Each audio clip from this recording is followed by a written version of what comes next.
welcome to ClawedOutGames. Hope everyone's having a great day. Today I'd like to go over one of my oldest EDH decks, built all around Rayhan, the last of the Abzan. She's a pretty sweet deck. I don't even remember why I built her. Starting out, when I was trying to build decks, I didn't really know where to go or where to look for. I just bought her at my LGS and I thought she was really sweet. So she ended up turning into a Traxa very quickly after. But she's been since taken apart, and this deck is just a little more fun. It's like, this is probably like a higher power bracket too. There's no infinites, I don't believe, and no tutors, no game changes or anything like that. But it's pretty synergistic, and once it gets going, it does some pretty fun things. So if you're interested, please stick around. Make sure to do all the fun YouTube stuff like liking and subscribing, and leave a comment on what you think of the deck. So if you don't know, we have Rayhan, last of the Abzan. She enters with 3 counters, and whenever a creature you control dies or is put into the command zone, if it had 1 or more +1/+1 counters on it, you may put that many +1/+1 counters on target creature. So she's all about getting stuff really, really big, sacking them for value, and then moving the counters somewhere else so you don't really lose your board presence. So she is a partner with Ravos Soul Tender. He doesn't really synergize with it, and I don't, like, probably 80% of the time you don't cast him. But he is a lord, giving other creatures +1/+1. But at the beginning of your upkeep, you may return target creature card from a graveyard to your hand. It's the only reason he's in here.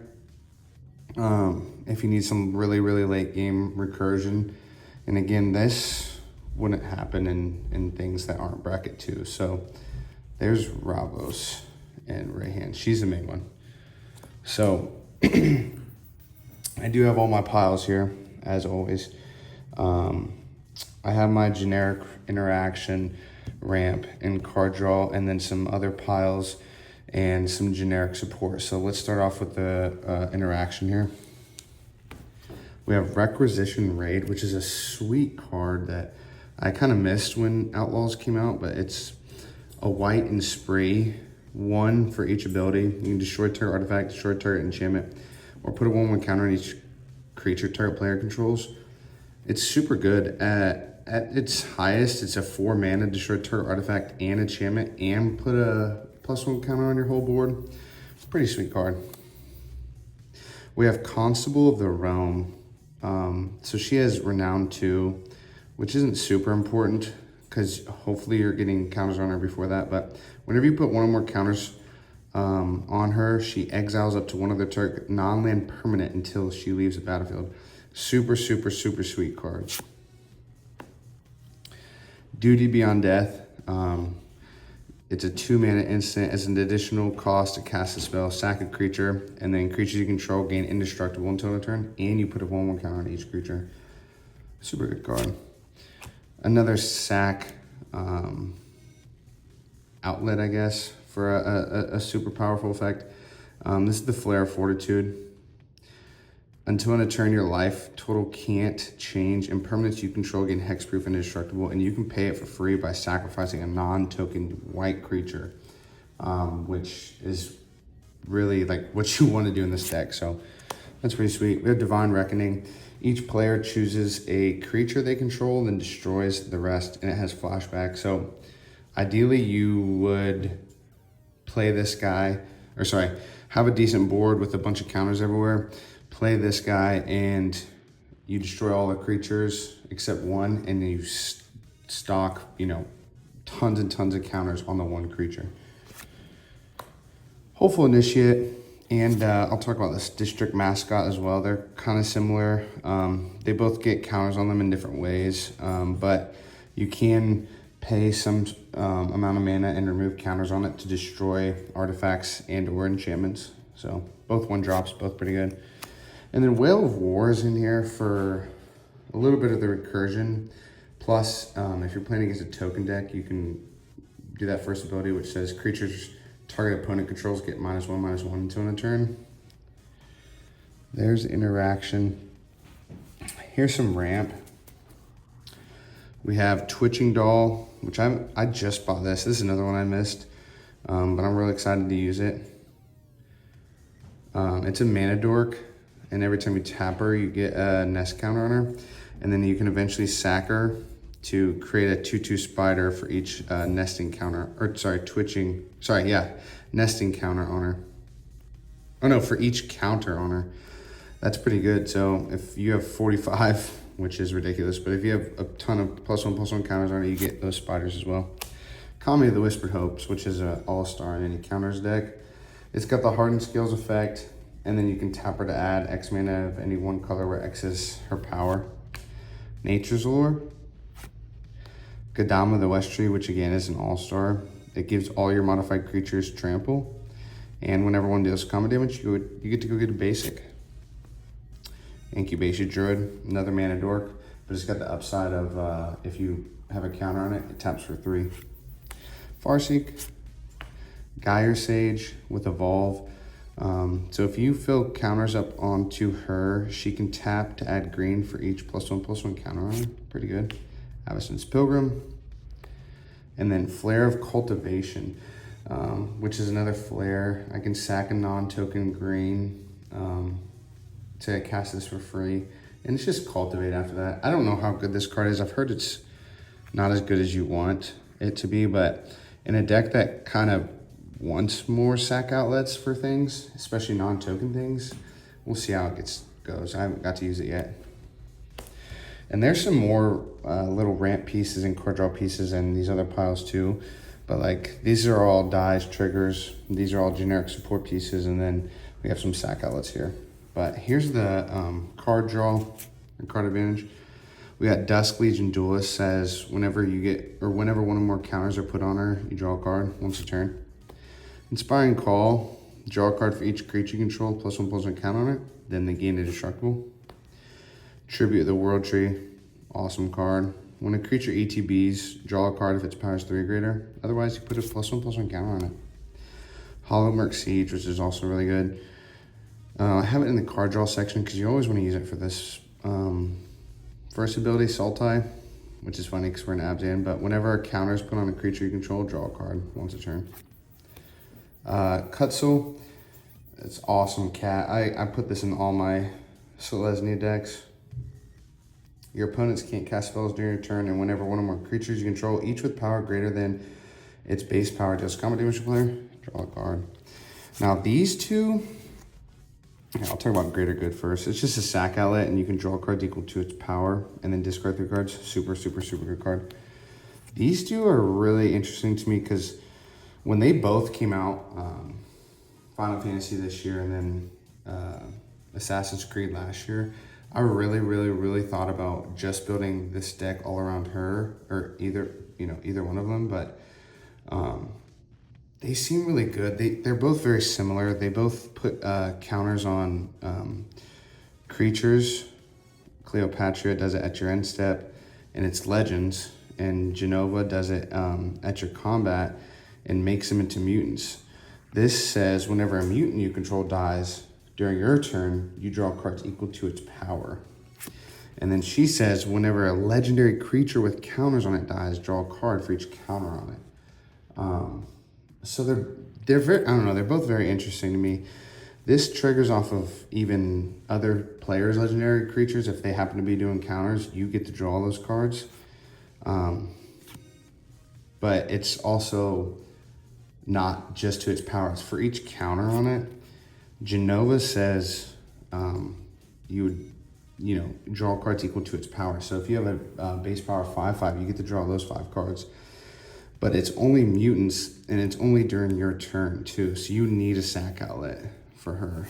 Cleopatra, you want a sack outlet, but you don't necessarily need one. You could just run a lot of removal and destroy other legends if they have counters on it. But I don't know, these are both things. This deck is primarily Golgari, and I like the 2-color decks. I have way too many 3-color decks and above, but I like to simplify and go down to 2. So these two have been really attractive to me on what I want to do. So let me know if you guys have any ideas for these, and let me know if you run any of them. So there's that. So these guys are all the dies triggers. We'll talk about all these guys right now. And a big reason I've kept those Golgari is because of these 4 cards right here. These are all the white cards that have the dies triggers, and I love these dies triggers. Reluctant Role Model is essentially just like Rayhan. When another creature dies, you can move counters. Boss's Chauffeur is just a big beater that holds counters and it makes a ton of tokens when it dies. Alenda and Felisa. The important thing is the thing at the bottom. So Felisa says when a non-token creature control dies, if it counters on it, create X tapped 2/1 white and black inkling creature tokens with flying, where X is the number of counters on it. And then Alenda, whenever she dies, you create X 1/1 vamps, where X is her power. So I think I watched a video of someone calling this like the balloon method. I think it was EDH Deck Text for Decks. Shout out to him. He calls it, or I think it was a balloon method, where they build up, 1 or 2 creatures and then pop them. So there's that.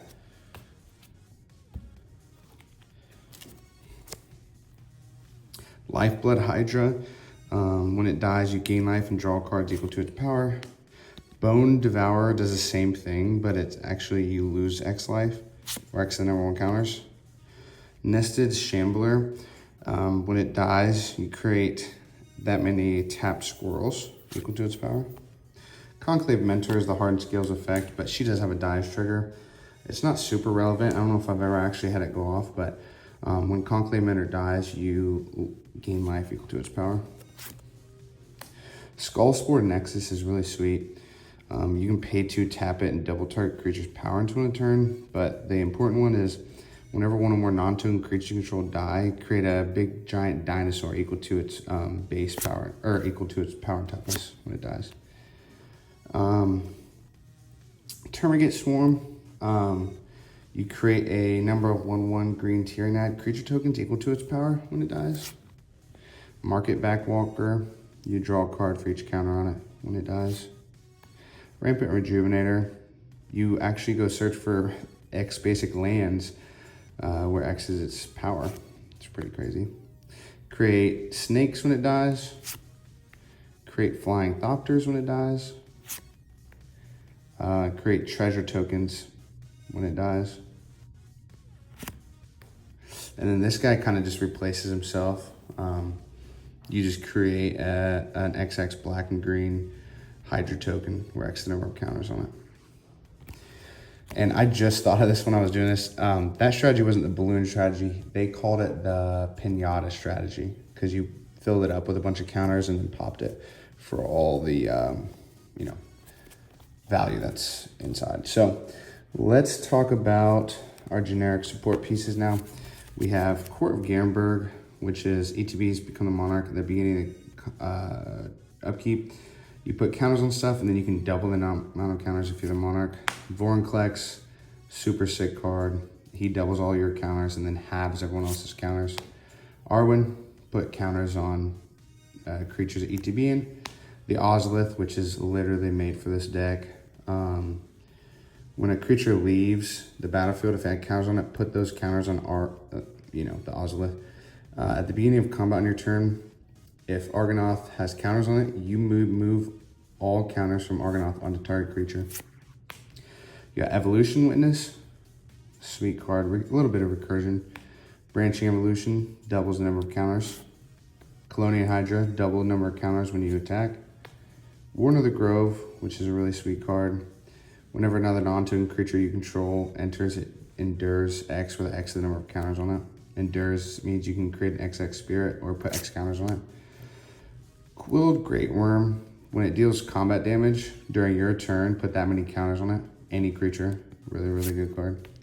Railway Brawler, whenever another creature enters the battlefield under your control, put X counters on it where X is its power. Abzan Falconer, it's a finisher here. Each creature you control with +1/+1 counter on it has flying. Champion of Lambhole, also a finisher. Whenever another creature enters the battlefield, put a counter on it, and creatures with power less than Champion of Lamb holds power cannot block creatures I control.